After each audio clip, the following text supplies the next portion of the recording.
Saudara-saudari pencinta insan yang saya kasihi, kasih Tuhan bersamamu.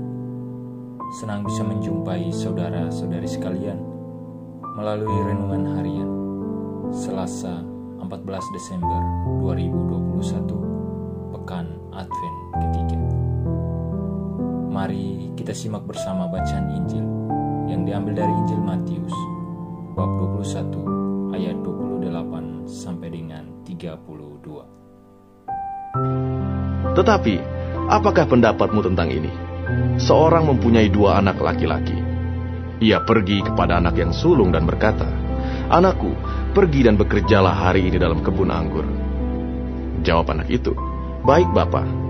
Tetapi ia tidak pergi. Lalu orang itu pergi kepada anak yang kedua dan berkata demikian juga. Dan anak itu menjawab, "Aku tidak mau." Tetapi kemudian ia menyesal, lalu pergi juga. Siapakah di antara kedua orang itu yang melakukan kehendak ayahnya? Jawab mereka, Yang terakhir. kata Yesus kepada mereka, Aku berkata kepadamu, sesungguhnya pemungut-pemungut cukai dan perempuan-perempuan sundal akan mendahului kamu masuk ke dalam kerajaan Allah. Sebab Yohanes datang untuk menunjukkan jalan kebenaran kepadamu dan kamu tidak percaya kepadanya. Tetapi pemungut-pemungut cukai dan perempuan-perempuan sundal percaya kepadanya. Dan meskipun kamu melihatnya, tetapi kemudian kamu tidak menyesal dan kamu tidak juga percaya kepadanya. Saudara-saudari terkasih, hari ini Yesus berhadapan dengan imam-imam kepala dan para pemuka bangsa Yahudi. 2 kelompok elit yang punya pengaruh luar biasa dalam kehidupan masyarakat, terutama dalam kehidupan moral religius. Bahasa sederhananya, mereka adalah potret tentang orang-orang baik dan sangat dekat dengan Tuhan. Mereka adalah teladan. Mereka bahkan menjadi aturan yang berjalan. Hidup banyak orang seakan bergantung pada mereka. Kata-kata mereka selalu bernada ya terhadap perintah Tuhan. Namun apakah perbuatan mereka juga bernada yang sama ya, yakni ya dalam perkataan dan ya dalam perbuatan? Rupanya tidak. Namun siapa yang berani menegur, mengoreksi, apalagi mengubahnya? Yohanes Pembaptis gagal. Yohanes gagal mengubah hati orang-orang ini. Kegagalan Yohanes bukan karena tak pandai membahasakan kehendak Tuhan, tetapi Yohanes gagal karena orang-orang ini sudah merasa baik dan benar. Mereka merasa hidup mereka sudah cukup. Cukup karena mereka menjadi teladan. Cukup karena mereka menjadi patokan. Orang sering mengibaratkan kisah semacam ini dengan air dalam gelas yang sudah terisi penuh. Tidak ada kemungkinan lagi bagi air baru untuk dimasukkan.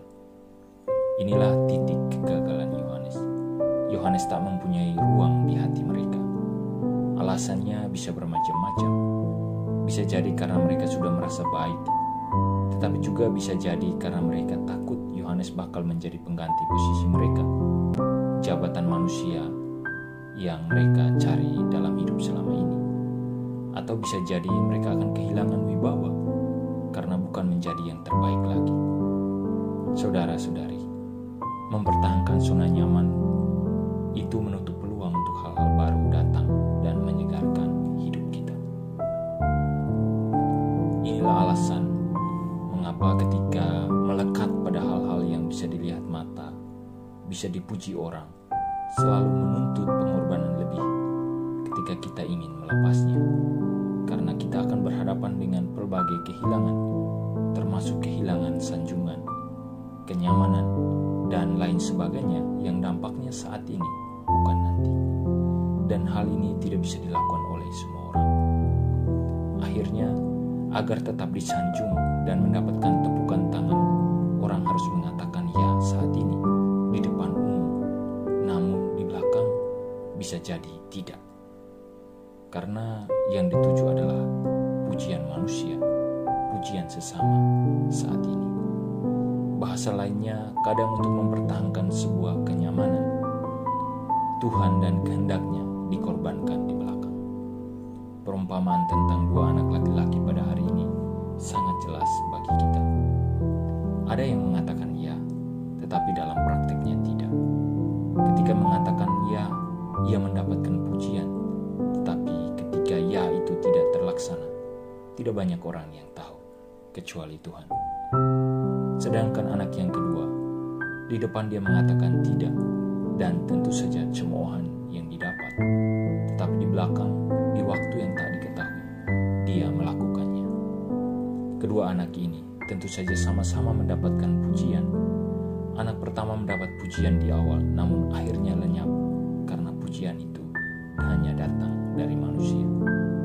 Sedangkan anak kedua mendapat pujian terakhir dan abadi karena tak hanya datang dari manusia, tetapi juga dari Tuhan sendiri. Orang sering mengatakan bahwa yang tersisa dari puing-puing reruntuhan itulah yang sejati.